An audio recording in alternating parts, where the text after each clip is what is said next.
Você ouve agora Terceirona. Que beleza, meus irmãozinhos! Vamos lá, porque o programa da Terceirona, que vai te contar tudo sobre a rodada 9 da Série C, acaba de começar. Abrindo a 9ª rodada, a Aparecidense recebe lá em Aparecida de Goiânia, no estádio Aníbal Batista de Toledo, o Tombense, no sábado, dia 15 de junho, às 5 da tarde. No mesmo dia e no mesmo horário, o CSA tenta vencer o líder, o Botafogo da Paraíba, o Belo. A partida acontece em Maceió, no estádio Rei Pelé. Lá em São João del Rei, na Arena Sicredi, o Atlético recebe o Ferroviário do Ceará. A partida é também no sábado e a bola rola às 7h30 da noite. Já domingo, dia 16 de junho, o São José recebe no Paço da Areia o Londrina, em partida marcada para começar às 4h30 da tarde. No mesmo dia e no mesmo horário, o Remo recebe em Belém do Pará, lá no Baenão, o Ipiranga. Também no domingo, dia 16, às 4h30, o Figueirense recebe no Orlando Scarpelli o Confiança. E fechando o domingo, um pouco mais tarde, às 7 horas da noite, o Caxias recebe no Centenário a Ferroviária de Araraquara. Na segunda, dia 17 de junho, temos mais 2 jogos. Náutico e Floresta têm um encontro marcado para as 8 da noite, lá nos Aflitos. O outro jogo da segunda-feira acontece lá no Rio Grande do Norte, em Natal, no Frasqueirão. O ABC recebe o Volta Redonda também às 8 da noite. E para finalmente fechar a rodada 9, o São Bernardo recebe lá no 1º de maio, no ABC Paulista, o Sampaio Corrêa. A partida está agendada para terça-feira, dia 18 de junho. Muito bem, chegou a hora de então você ficar com o ouvido colado na Terceirona, para sair daqui preparado para todas as emoções da rodada 9. Que beleza! Beleza, gente? Vamos aos nossos destaques da Terceirona. Esta semana, queremos mostrar que o campeonato não está definido, tanto para os times que podem cair, quanto para os times que podem se classificar para a segunda fase da competição. E vamos também analisar qual o efeito das trocas de técnicos para os seus times, já que o demitômetro da Terceirona tá forte esse ano. A primeira coisa a se destacar é o que a matemática explica pra gente. São 19 rodadas nessa primeira fase. 8 avançam e 4 caem. A conta é simples. Quem chegar a 22 pontos não cai mais. Para avançar, tem que fazer 29. Foi sempre assim, desde que a Terceirona é jogada nessa fórmula. João, então ninguém tá garantindo ainda, porque a gente olha pra tabela e hoje veio o Atlético com 21 pontos ganhos. Tá quase lá, só falta um pontinho. A gente não imaginava o Atlético perdendo 10 jogos seguidos. É quase impossível. O Botafogo, o Belo, também está muito perto, falta apenas 2 pontinhos. O Belo está invicto e ainda vai chegar lá. Vai ser nessa próxima rodada. Pois é, Cícero, mas o pessoal lá de baixo tá com uma situação bem mais complicada. Olha só o São José, tem 4 pontos somente, teve jogos adiados e por isso ele ainda tem 12 jogos para fazer. Só que faltam 18 pontos para ele chegar a 22. Ou seja, ele tem que ganhar 6 partidas de 12 para conseguir se classificar para a próxima fase. É a metade dos jogos que ele tem para fazer. Na matemática, a situação do CSA é pior ainda. O Azulão tem 5 pontos e tem 10 jogos para fazer. Se ganhar a metade dos jogos, chega a 20. Fica faltando 2 pontos para se salvar. E o pior é o único time da Terceirona que ainda não ganhou de ninguém. A esperança do Azulão é que dentro de campo o time foi bem melhor nessa rodada. Jogou contra o Belo, que era líder, e foi bem melhor. Dominou a partida, mas de novo não veio a vitória. Ficou no 1-1. Mas se continuar jogando assim, pode sim conseguir escapar da zona da degola. E vamos imaginar que o CSA tem uma arrancada. Dá até para avançar para a segunda fase. Mas precisa de 25 pontos. E ainda tem 30 para jogar. O Azulão tá praticamente fora da briga para jogar a segundona no ano que vem. É verdade, mas na matemática ainda tem chance. Então vamos falar da classificação para a segunda fase. É óbvio, o Atlético é o time que está mais perto de se garantir. Faltam 9 pontos pro Esquadrão de Minas. Então a conta é muito simples. Tem 11 jogos e tem que ganhar 3. Parece, na verdade, até fácil. E ainda mais que o Atlético é o melhor ataque da Terceirona, João. O Botafogo e o Volta Redonda são 2 clubes que já estão quase lá também. O Belo precisa de 10 pontos em 11 jogos. E o Voltaço é o contrário, tem 10 jogos e precisa de 11 pontos. Tá quase lá, só não pode dar mole. Vamos falar agora de mudança de técnicos. O nosso demitômetro teve novidade essa semana. Gerson Guzmão não é mais o treinador do Confiança. No lugar dele, assume o Mazzola Júnior, que até semana passada estava no Náutico. Agora já são 10 mudanças. Metade dos times da Terceirona já mudaram de comando. E a 10ª rodada é nesse final de semana. Pois é, belezão. Agora que a gente já tem 9 rodadas, conseguimos ver quem tá melhor e quem continua mal das pernas depois que trocou. Um time que está em alta é o Londrina. O Tubarão começou com Emerson Ávila e agora está com Claudinei Oliveira. São 2 vitórias seguidas e o time está no G8. O outro que está subindo é o Remo. O Leão já deu adeus para a turma do fundão. Já está encostando no G8. O Rodrigo Santana assumiu e já ganhou 2 jogos. Está em 10º lugar e talvez pode chegar na segunda fase. Como a gente já falou antes, ainda tem muito tempo para reagir. Muito bem. E no meio desse rebuliço todo das trocas de técnicos, alguns times, nós podemos dizer que não melhoraram de maneira notável, mas também não pioraram, em um ponto que estão sendo ameaçados assim pela zona de rebaixamento.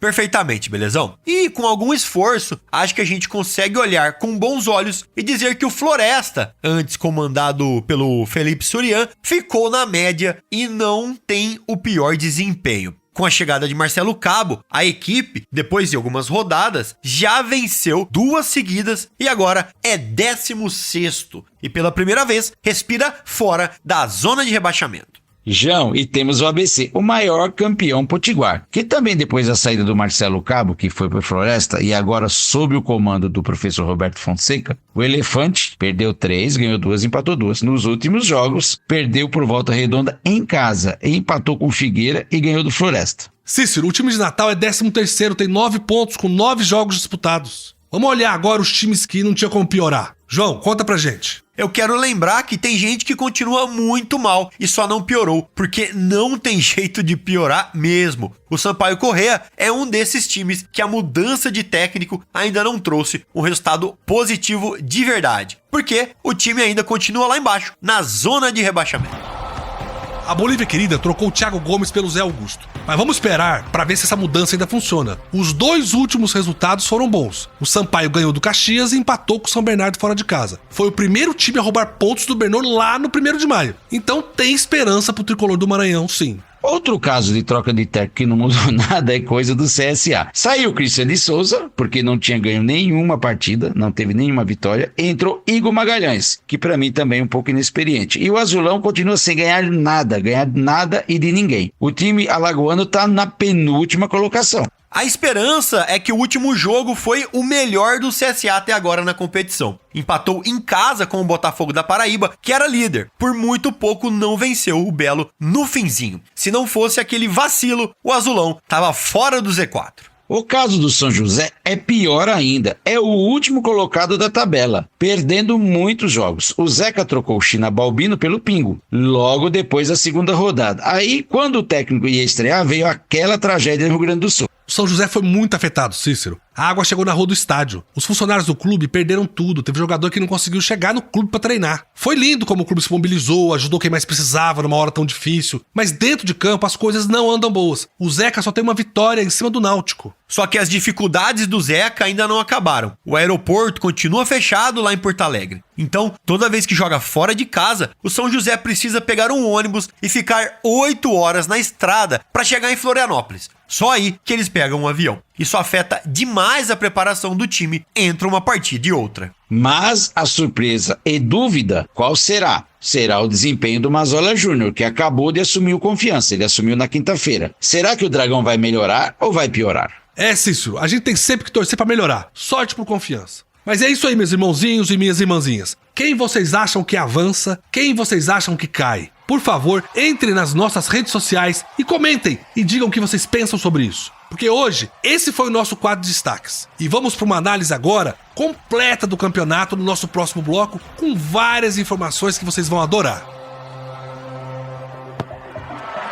Beleza, meus irmãozinhos e minhas irmãzinhas. Vamos nessa então analisar a Série C. Chegou a hora de falar da tabela, dos números e dos fatos marcantes da rodada anterior e da próxima. Vem comigo. Então, vamos lá, meus queridos. Eu queria convidar o Cícero e o Belezão para algumas observações. Lembrando que a gente já fez essas análises já fazem um tempo. E eu queria, depois de algumas rodadas, retomar elas. Afinal, faz tempo que a gente não fala das principais estatísticas do campeonato, que são a artilharia e as assistências. A gente, na verdade, não fala, porque a artilharia é uma coisa que não muda tanto. O jogador que é artilheiro começa fazendo gol e termina fazendo gol o campeonato inteiro. Mas o motivo dessa pauta aqui, eu já sei, é que tem um fato curioso ali, nos jogadores que mais balançaram as redes, não é? Esse fato curioso aí não seria sobre o nosso glorioso Paulo Sérgio, o atacante do Náutico? Exatamente, belezão? Mas vamos aos fatos, só para vocês terem ideia da importância do camisa 9 do Timbu. Antes disso, os dois maiores goleadores da Série C continuam sendo Jonatas e o Ítalo. Eles estão empatados com 8 gols cada. O Jonatas, jogador do Atlético, e o Ítalo, jogador do Volta Redonda. Mas em terceiro, com 6 gols, vem o Paulo Sérgio, atacante do Náutico. Sem dúvida, o problema do Timbu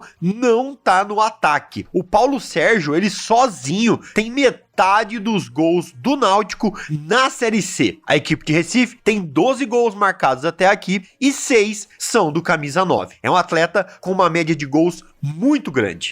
Isso aí é um fato curioso mesmo, viu? Porque mesmo com um dos seus jogadores entre os 3 melhores da Série C, na artilharia, o Timbu vive uma crise com demissões, derrota, torcida vaiando e vê o Z4 ficando mais perto. O problema talvez seja a defesa, porque ela já tomou 11 gols. E por isso, o time amarga a 14ª posição. Fez 12, tomou 11, um golzinho só de saldo de gol. Galera do Timbu, essa é a hora de aproveitar o goleador que tem e tentar sair desse momento ruim. A gente poderia falar, então, da briga para ver quem é o melhor garçom da Série C. Quem melhor passa a bola para o companheiro. Essa briga assim mudou muita coisa. Ter um jogador que dê assistência, aquele meio cerebral que deixa os companheiros na cara do gol, é uma coisa rara. E o São Bernardo tem. É ele quem lidera a lista dos garçons da Série C. Silvinho, com 4 assistências. Em segundo, temos o Lennon, do Botafogo da Paraíba, na cola. O jogador do Belo tem 3 passes para gol e não é à toa que o time da Estrela Solitária é o vice-líder e briga forte pelo acesso. E aí, João, você deve estar se perguntando, mas como líder, o Atlético, com 21 gols marcados até aqui na competição, não tem ninguém brigando por essa estatística. E aí você se engana. Dos 10 primeiros colocados em números de assistência, o time mineiro tem 3 atletas na lista. Perfeitamente, Cícero. Os meias Davi Braga e o Polvileiro e o defensor Inayan, todos com 2 passes preenchem essa lista. Que time forte, o artilheiro da competição e diluído entre vários jogadores, ótimos números em assistências. Eu vou dar uma pausa no futebol porque eu quero contar pra vocês sobre uma das cidades que abriga um time muito especial aqui na Série C, que é o São José. Estamos falando da capital gaúcha, Porto Alegre. Vocês sabiam que Porto Alegre tem uma rua que já foi considerada a rua mais bonita do mundo? Belezão, é a Rua Gonçalo de Carvalho, que é incrível por suas árvores centenárias que formam um túnel verde maravilhoso. Essas árvores são tipuanas, com mais de 80 anos, que criam uma sombra super agradável e uma vista de tirar o fôlego. Em 1970, a rua quase foi demolida para a construção de um viaduto, mas foi salva graças à mobilização de moradores e de ativistas ambientais. Exatamente, João. Em 2006, ela virou patrimônio histórico e hoje é um verdadeiro cartão postal da cidade. Um lugar perfeito para você passear, tirar fotos, um orgulho para os porto-alegrenses. Meus irmãozinhos, chegou a hora da gente olhar com mais carinho para a tabela da Série C e bater um papo sobre a classificação e o que nos aguarda para essa rodada 10.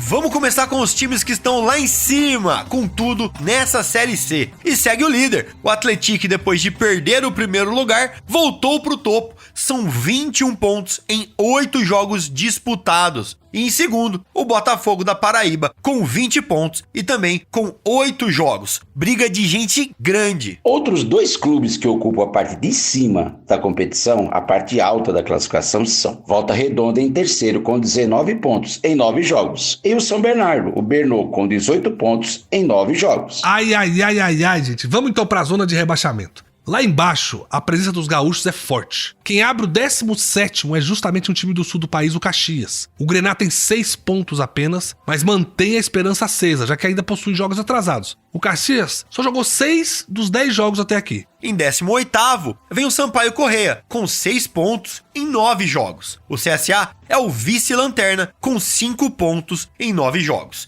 E mais um gaúcho que compartilha da esperança de poder sair do Z4, já que não tem todos os jogos disputados, é o São José, que é o lanterna da Série C e tem apenas 4 pontinhos. O destaque da rodada fica com o Ferroviário. Oxente, o meu Ferroviário lá do Ceará, que pegou o elevador e deu um salto na tabela. Pulou lá de baixo para 11º e agora está apenas 2 pontinhos, 2 pontos do G8, com a vitória sobre o São José. Meus irmãozinhos, minhas irmãzinhas, eu quero de novo falar um pouco de outra cidade muito legal. Parar um pouquinho com o futebol e contar uma história pra vocês. Tem um time aqui na Série C que leva o mesmo nome. Estamos falando de Londrina. Londrina é uma cidade incrível, não é não, João? Incrível, sem dúvida, e muito rica culturalmente também. Não sei se vocês já sabem, mas Londrina abriga a 2ª maior comunidade japonesa do Brasil, perdendo apenas para São Paulo. Desde os anos 30, os japoneses chegaram por lá impulsionados pela agricultura. E eles transformaram a cidade, João, com suas técnicas avançadas e cultura muito rica. Hoje a comunidade não só preserva suas tradições através de escolas e festivais, mas também contribui muito para o crescimento cultural e econômico do local. O Clube Nipo Brasileiro de Londrina é um exemplo de como eles promovem essa integração e celebram a sua herança. É um orgulho para Londrina ter essa influência tão marcante na cidade.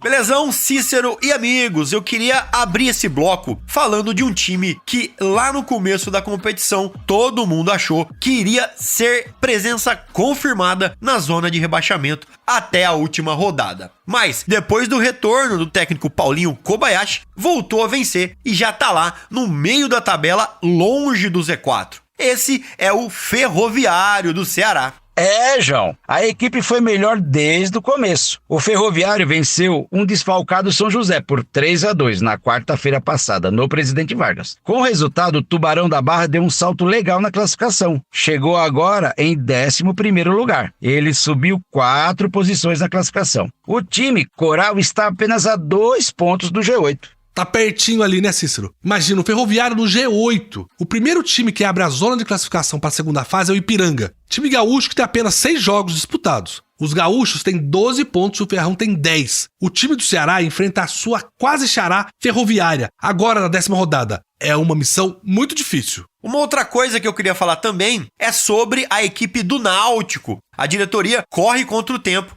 A torcida não apoia mais o time em campo, sempre vaiando, e parece que a zona de rebaixamento está cada vez mais perto. Nem a troca do Mazola Júnior por Bruno Pivetti no comando técnico da equipe parece que surtiu algum efeito. Que situação, hein, meus queridos? E tem mais novidades, viu, João? Porque o Timbu anunciou a saída na quarta-feira, dia 19, do Rafael Vaz e o Thiago Lopes. O time está com uma cara que vai fazer uma reformulação em pleno andamento do campeonato. Às vezes isso pode dar certo ou pode não dar certo. E tudo isso, Cícero, começou depois da surpreendente derrota por 1-0 para o Floresta. O Náutico, depois disso, anunciou 2 saídas. Na terça à noite, o zagueiro e capitão da equipe Rafael Vaz deixou o clube. E na tarde de quarta-feira foi a vez do meio atacante Thiago Lopes se despedir do time. O que mais me espanta é que o Rafael Vaz, de 35 anos, chegou no Náutico nessa temporada e foi titular em 6 das 8 partidas do Alvirrubro na terceirona. O zagueiro ainda marcou o gol na goleada por 4-1 sobre o Remo, nos aflitos, enfim, pouquíssimo tempo de trabalho.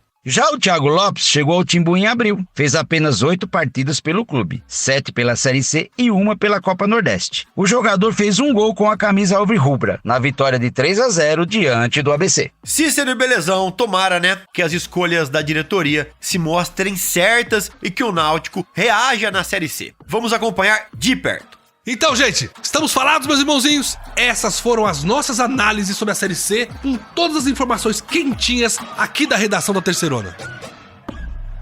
Muito bem, meus irmãozinhos, vamos chegando ao fim de mais uma edição muito especial. João e Cícero, alguma coisa a mais a dizer para quem ouviu a Terceirona até aqui? Belezão, primeiro de tudo, obrigado, né? E dizer que a animação tá grande pra essa rodada 10. Um abraço pra todo mundo e até semana que vem. Amigos que ouvem a Terceirona, um abraço grande. Vamos que vamos para mais uma rodada de cobertura aqui no nosso portal, que começa agora. Até a próxima, meus amigos. É isso aí, meus irmãozinhos. Depois de fecharmos o nosso programa, vamos focar os trabalhos em começar a cobrir os jogos dessa 10ª rodada. E falando nisso, você acompanha todos os detalhes da rodada no nosso portal, terceirona.com. E nas nossas redes sociais também, é sempre Terceirona Oficial. Você também fica por dentro de tudo no nosso grupo de Zap. Tem um para cada time. Se você quer receber informação exclusiva e conteúdos do seu time, vai lá no nosso site. Clica no símbolo do Whats e eu aqui, o Belezão, vou te ajudar a chegar lá. Meus irmãozinhos, felicidades, um beijo no coração e que beleza! Você ouviu Terceirona, uma realização jornalismo vivo, com produção Podacorp e estúdio Bebê Gigante.